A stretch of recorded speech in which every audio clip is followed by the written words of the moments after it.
జై Hind friends. Hyderabad MP గౌరవ అసదుద్దీన్ అవైసీ గారు ఏదైతే ఫ్లాష్ బ్యాక్ ఉందో ఆ ఫ్లాష్ బ్యాక్ మర్చిపోలేకుండా ఉన్నటువంటి ఫ్లాష్ బ్యాక్ ని గుర్తు చేసుకుంటూ తెలుగుదేశం పార్టీపై అక్కసు కక్కడం అనేది ఆయనకి ఒక సర్వసాధారణంగా తయారైంది. ఇక్కడ కొన్ని అంశాలు మీతో చర్చించాల్సినటువంటి అవసరం ఉంది. అదేంటంటే, మీరు తెలుగుదేశం పార్టీకి మేము ఏమైనా మాట్లాడితే కనుక మీరు ఏదో తెలుగుదేశం పార్టీ వకాలు తప్పించుకుని వస్తారు అంటే, ఎస్ డెఫినెట్లీ తెలుగుదేశం పార్టీ వకాలు తప్పించుకుంటాం. దానికి కారణం ఏంటంటే, ఎన్నికల కన్నా ముందు చాలా బాహాటంగా మైనార్టీ హక్కుల పరిరక్షణ సమితి తెలుగుదేశం పార్టీకి మద్దతు పలికింది. బీజేపీతో కలిసినా గానీ ముస్లింలు తెలుగుదేశం పార్టీతో ముందుకు వెళ్లాలి అని చెప్పాము. ఆ చెప్పిన మాటకి మనం కట్టుబడి ఉన్నాము. అందులో ఎటువంటి అసలు లేదు. ఒకవేళ ఎక్కడైనా కానీ తప్పు ఉంటే తప్పు అని చెప్తాం. అందులో ఎటువంటి అసక్తి లేదు. కానీ ఇక్కడ అసదుద్దీన్ అవైసీ గారు పదే తెలుగుదేశం పార్టీ సుప్రీమో నారా చంద్రబాబు నాయుడు గారిని ఎన్నికల కన్నా ముందు మరియు ఎన్నికల కన్నా తర్వాత ఏదైతే ఫ్లాష్ బ్యాక్ ఉందో ఆ ఫ్లాష్ బ్యాక్ అయితే నేను చెప్పదలుచుకోవట్లేదు. కానీ ఇదే విధంగా కనుక కొనసాగితే కనుక ఖచ్చితంగా ఆ ఫ్లాష్ బ్యాక్ అనేది ప్రజల ముందుకు పటాపంచలు చేయాల్సినటువంటి అవసరం ఎంతైనా ఉంటుంది. ఎందుకంటే వాస్తవానికి చూసుకుంటే ఏంటంటే, పోలీసులకి చూస్తే దొంగలకి ఎప్పుడు కూడాను భయంగా ఉంటుంది, భయపడుతూనే ఉంటారు. నేను దీనికన్నా మించి ఇంకెక్కువ ఏది కూడాను మాట్లాడదలుచుకోలేదు. కానీ అసదుద్దీన్ అవైసీ గారు ప్రజాస్వామ్యం గురించి మాట్లాడుతున్నారు. ప్రజాస్వామ్యం గురించి మాట్లాడుతూ ఇక్కడ ప్రజాస్వామ్యం ఎక్కడ ఉంది, ప్రజాస్వామ్యాన్ని తుంగలు తొక్కుతున్నారు కదా అని చెప్పేసి అంటున్నారు. ఇదే సిఐఏ ఎన్ఆర్సీ సమయంలో మిమ్మల్ని పెట్టి ఇక్కడ మేము ఒక పెద్ద ప్రోగ్రామ్ ఆర్గనైజ్ చేయాలని చెప్పి చూస్తే అప్పట్లో ఉన్నటువంటి మీ దోస్తు గారి సర్కారు, మీ మిత్రుడి సర్కారు వైఎస్ జగన్మోహన్ రెడ్డి గారు స్పష్టంగా మీరు రాకుండా అడ్డుకునే ప్రయత్నం చాలా స్పష్టంగా చేసిన మాట మీకు తెలీదా? మీ మనసులకి తెలీదా? అయినా గానీ మీ మిత్రుడు కాబట్టి మీరు దాన్ని దిగమింగారు. కానీ మీరు ఇప్పుడు ఉన్నటువంటి కూటమి ప్రభుత్వం అధికారంలో ఉండి మీరు నిన్నగాక మొన్న ఆదోనిలోకి వచ్చారు. దాని తర్వాత కటియత్న మీరు కర్నూలులోకి రావటం జరిగింది. మిమ్మల్ని రాకుండా ఆపేటటువంటి ప్రయత్నం ఇక్కడ ఉన్నటువంటి ప్రభుత్వం చాలా స్పష్టంగా చేయవచ్చు. కానీ ఏదైతే ముస్లిం మైనార్టీ యొక్క మనోభావాలు ఉన్నాయో, నాన్ ముస్లింస్ అనేది దీంట్లోకి తీసుకోవడం అనేది కరెక్ట్ కాదు అని చెప్పేసి గౌరవ supremo Telugu Desam party supremo Nara Chandrababu Naidu గారు కూడాను అదే ఆలోచిస్తున్నారు. కాబట్టి మిమ్మల్ని ఎక్కడ కూడాను రాష్ట్రంలో ఎక్కడ ఎటువంటి కార్యక్రమం నిర్వహించినా గానీ దేనికి కూడాను అడ్డంకులు చెప్పకుండా ప్రతి దానికి కూడాను పర్మిషన్స్ అనేది రాజ్యాంగబద్ధంగా ప్రజాస్వామ్యబద్ధంగా ఇస్తూ వస్తున్నారు. ఈ విషయాన్ని ప్రతి ఒక్కరు కూడాను గమనించాలి.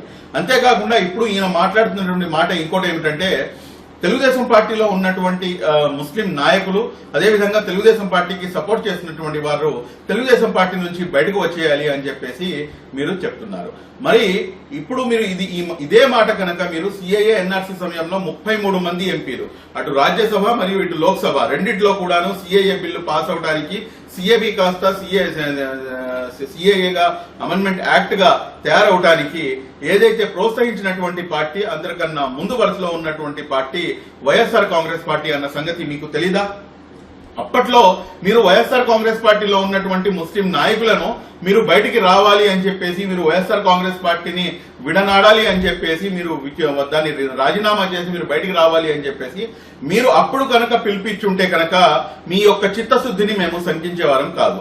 కానీ ఈ రోజున మీరు ఏదైతే రాజకీయ ముసుగులో లేకపోతే కనుక ఏదైతే వక్ఫ్ అమెండ్మెంట్ యాక్ట్ దానికి సంబంధించి జరుగుతున్నటువంటి కార్యక్రమాల ముసుగులో మీరు ముస్లిం పర్సనల్ లా బోర్డు మొత్తాన్ని కూడాను మీ యొక్క రాజకీయ లబ్ధి కోసం వాడుకుంటున్నారు అనేది చాలా స్పష్టంగా బాహాటంగా అందరికి కూడాను అర్థమవుతుంది. మీరు ఎవరిని మాట్లాడటానికి తెలుగుదేశం పార్టీలో ఉన్నటువంటి వారు బయటికి రావాలి అని చెప్పేసి ఎందుకు మాట్లాడతారు? రాజకీయ లౌక్యం లేదా మీకు? లేకపోతే రాజకీయ దూరదృష్టి లేదా? అందరు కూడాను బయటకు వచ్చేస్తే ఇక్కడ ఉన్నటువంటి ముస్లిం సమాజానికి చెందినటువంటి 10% జనాలు ఎక్కడికి వెళ్ళాలి?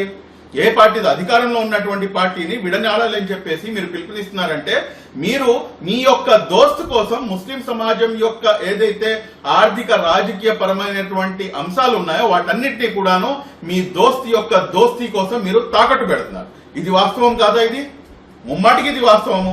అదే విధంగా మీరు చెప్తున్నారు ముస్లింలు పూర్తిగా ఏంటంటే, మీ ఇంటెన్షన్ ఏంటంటే స్పష్టంగా మీరు రాజకీయంగా రాజకీయ లబ్ధి కోసం మీరు చేద్దామని చెప్పేసి ఆలోచిస్తున్నారు.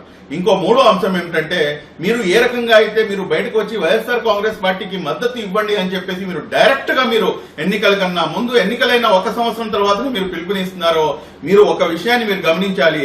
ఆంధ్ర రాష్ట్రంలో ఉన్నటువంటి ముస్లిం మైనారిటీలు, ముస్లిం సోదరులందరూ కూడాను మీ యొక్క మాటని పెడచెవిన పెట్టిన మాట మీరు మర్చిపోకూడదు. ఎందుకు అంటే దానికి నిదర్శనము వైఎస్ఆర్ కాంగ్రెస్ పార్టీపై ఉన్నటువంటి వ్యతిరేకత చాలా స్పష్టంగా చూపిస్తూ 7గురిని కూడాను ఓడించడం జరిగింది. అందులో డిప్యూటీ సీఎం అంజద్ బాషా సైతం కూడాను ఉన్నారు. అదేవిధంగా మీరు చూసుకుంటే కనుక ఇటువైపు 3 ఎమ్మెల్యేలను ఇస్తే కనుక 3 అటు మదనపల్లి నుంచి షాజాన్ బాషా గారు, ఇటు గుంటూరు నుంచి మన నసీర్ అహ్మద్ గారు, అక్కడ నంద్యాల నుంచి మన గౌరవ మంత్రివర్యులు పెద్దలు శ్రీ ఎన్ఎండి ఫారూక్ గారు భారీ మెజారిటీతో వీళ్ళందరూ కూడాను గెలుపొందారు. కాబట్టి చాలా స్పష్టంగా అర్థమైపోతుంది అదేమిటంటే, ఎస్ ముస్లింలందరూ కూడాను. ఇంకో నిదర్శనం ఏమిటంటే, రాయలసీమ లాంటి అత్యధికంగా ముస్లిం మైనార్టీలు నివసించేటటువంటి ప్రాంతంలో నంద్యాల కానివ్వండి, రాయచోటి కానివ్వండి, లేకపోతే మదనపల్లి కానివ్వండి, లేకపోతే కర్నూలు కానివ్వండి, లేకపోతే మీ యొక్క ఆళ్లగడ్డ కానివ్వండి, లేకపోతే మీరు చూసుకుంటే కనుక మీకు శ్రీశైలం కానివ్వండి, ఇటువంటి అనేకమైనటువంటి ప్రాంతాల్లో ఎక్కడైతే ముస్లిం జనాభా ఎక్కువగా ఉంటుందో, ముస్లింలకే అక్కడ సీటు కేటాయించాల్సినటువంటి అవసరం ఉంటుందో, అటువంటి నియోజకవర్గాల్లో సైతం కూడాను భారీ మెజారిటీతో టీడీపీ ఎమ్మెల్యేలు గెలుపొందారంటే కనుక చాలా స్పష్టంగా అర్థమవుతుంది తెలుగుదేశం పార్టీపై ముస్లింలలో ఉన్నటువంటి ఒక నమ్మకం ఎటువంటిది అనేది. అందులో ఎవరు కూడా కాదనరు. మీరు రావచ్చు, మీరు ఇక్కడ మాట్లాడవచ్చు, కానీ దాన్ని రాజకీయ ముసుగులో మీరు పెట్టి మీరు తెలుగుదేశం పార్టీలోంచి బయటకు వచ్చేయండి అని చెప్పేసి ఏదైతే పిలుపునిస్తున్నారో, ఇక్కడే మీ యొక్క రాజకీయ దురుద్దేశం అనేది చాలా స్పష్టంగా అర్థమవుతుంది. మీరు ఇక్కడ ఇంకోటి ఏంటంటే, మాట్లాడుతూ మీరు ఈ రోజున అమరావతి రాజధాని గురించి మాట్లాడతారు. అమరావతి రాజధాని ఎవరి రాజధాని అండి? అమరావతి రాజధాని మీకు తెలుగుదేశం పార్టీ సుప్రీమో నారా చంద్రబాబు నాయుడు గారు వారి యొక్క కుటుంబ సభ్యుల కోసం మీరు కడుతున్నారా? ఎవరు చెప్పారు మీకు? ఎవరు చెప్పారు? హైదరాబాద్ రాజధానిని డెవలప్ చేసింది ఎవరు? హైదరాబాద్ మహానగరంగా చేసింది ఎవరు? హైదరాబాద్ లో హైటెక్ సిటీ తీసుకొచ్చి ఏదైతే ఈ రోజు హైదరాబాద్ యొక్క రూపురేఖలు పూర్తిగా మార్చేసినటువంటి నాయకుడు నారా చంద్రబాబు నాయుడు గారు. ఇది మీరు అవునన్నా కాదన్నా ప్రతి ఒక్కరు నగ్న సత్యం ఇది. అదేవిధంగా మీరు చూసుకుంటే కనుక హైదరాబాద్ లో ఉన్నటువంటి ఉర్దూ యూనివర్సిటీని ఎస్టాబ్లిష్ చేసి హైదరాబాద్ మహానగరంలో ఉర్దూ భాషని 2వ అధికార భాషగా ప్రకటించినటువంటి నాయకుడు నారా చంద్రబాబు నాయుడు గారు. ఈ విషయం మీకు తెలీదా? తెలుసు. కానీ మీ యొక్క ఏదైతే చరిత్ర ఉందో ఆ చరిత్ర మీకు ఈ విధంగా మాట్లాడిస్తుంది అని చెప్పేసి మేము చాలా స్పష్టంగా మాకు అర్థమైపోయింది. మీరు ఈ రోజు అమరావతి రాజధాని గురించి అమరావతి రాజధాని కేవలం ఒక వర్గం యొక్క రాజధాని కాదు. అమరావతి రాజధాని ఆంధ్ర రాష్ట్రంలో ఉన్నటువంటి అన్ని వర్గాల ప్రజలు, ఎస్సీల రాజధాని, ఎస్టీల రాజధాని, ఓసీల రాజధాని, అదేవిధంగా ముస్లిం మైనార్టీల రాజధాని సైతం కూడాను. కాబట్టి మీరు ఇప్పుడు అమరావతి రాజధాని గురించి మాట్లాడుతూ కూడాను మీ దోస్తీ యొక్క దోస్తీని మీరు స్పష్టంగా మీరు అది ఎస్టాబ్లిష్ చేయడానికి అది ఎస్టాబ్లిష్ అయిపోయింది. ఏది మీరు అమరావతి రాజధాని గురించి ఎప్పుడైతే మాట్లాడారో, గత 10 సంవత్సరాల నుంచి ఆంధ్ర రాష్ట్రంలో ఉన్నటువంటి ప్రజానికానికి 5 కోట్ల మంది ప్రజలకి అమరావతి రాజధాని కాదు, రాజధాని లేకుండా రూపురేఖలు లేకుండా చేసేసినటువంటి నాయకుడు వైఎస్ జగన్మోహన్ రెడ్డి. మరి అటువంటి నాయకుడికి మీరేమో పూర్తిగా వత్తాసు పలుకుతూ ఈ రోజు అమరావతి రాజధాని గురించి మాట్లాడతారా? అస్దీన్ ఓవైసీ గారు ఖబర్దార్, అమరావతి రాజధాని గురించి మాట్లాడే నైతిక హక్కు మీకు లేదు. అమరావతి రాజధాని గురించి కనుక మీరు మాట్లాడితే కనుక ఆంధ్ర రాష్ట్రంలో ఉన్నటువంటి 5 కోట్ల మంది ప్రజలు irrespective of caste, creed and religion మేమందరం కూడాను మీపై తిరగబడతాము అన్న సంగతి మీరు గుర్తుంచుకోవాలి. ఇంకొకసారి మీరు ఆంధ్ర రాష్ట్రంలో అడుగు పెట్టాలంటే 1కి 10 సార్లు ఆలోచించుకోవాల్సినటువంటి పరిస్థితి ఏర్పడుతుందని చెప్పేసి కూడాను మీరు అర్థం చేసుకోవాలి. అదేవిధంగా ఈ రోజున last but not least Amaravati రాజధాని గురించి మాట్లాడి అయిపోయింది. ఇప్పుడు ఏదైతే అరాచకాలు 2019 నుంచి తీసుకొని 2024 వరకు ఆంధ్ర రాష్ట్రంలో జరిగినాయో, ఈ అరాచకాల గురించి మీరు ఏ రోజైనా గానీ అడిగారా? ఆదోనికి మీరు వెళ్లారు. ఆదోని వెళ్లేటప్పుడు మీరు ఖచ్చితంగా మీరు ఎమ్మిగనూరు పై నుంచి వెళ్ళాలి. ఎమ్మిగనూరు అంటే మీకు కర్నూలు జిల్లా కూడాను మీరు వచ్చారు. కర్నూలు జిల్లా గోనెగండ్ల మండలం ఎర్రవాడు గ్రామంలో హాజిరా అనే ఒక 22 సంవత్సరాల యువతిని అత్యంత దారుణంగా ఆగస్టు 21 ఆ అమ్మాయిని అత్యంత దారుణంగా కిరాతకంగా పాడు చేసి ఆ అమ్మాయిని చంపేయడం జరిగింది. రాష్ట్ర వ్యాప్తంగా కూడాను దానిపై నిరసనలను వెలువెత్తాయి. మా యువ నాయకులు నారా లోకేష్ గారు 2021లో ఆ కుటుంబాన్ని పరామర్శించడానికి అన్ని పార్టీల నాయకులు including CPI, CPM, Congress, SDPI అన్ని పార్టీల నాయకుల్ని కూడాను కలుపుకొని అందరం కూడాను పోయి ఆ అమ్మాయిని పరామర్శించి రావడం జరిగింది. వాళ్ళ యొక్క తల్లిదండ్రులు పరామర్శించి రావడం జరిగింది. ఈ రోజు వరకు మీరు ఆదోని వెళ్లేటప్పుడు కూడాను ఆదోనిలో కూడాను మాట్లాడలేదు. కనీసం కర్నూలులో వచ్చారు, కర్నూలులో కూడాను మీరు మాట్లాడలేదు. ఆంధ్ర రాష్ట్రంలో జరిగినటువంటి అరాచకాలు అబ్దుల్ సలాం గురించి మీరు ఎందుకు మాట్లాడలేదు? అక్కడే పక్కన 70 కిలోమీటర్ దూరంలో ఉన్నటువంటి నంద్యాలకి చెందినటువంటి అబ్దుల్ సలాం చేసినటువంటి పాపం ఏమిటి? మిస్బా, చదువుల తల్లి మిస్బా, ఆ అమ్మాయి చేసినటువంటి పాపం ఏమిటి?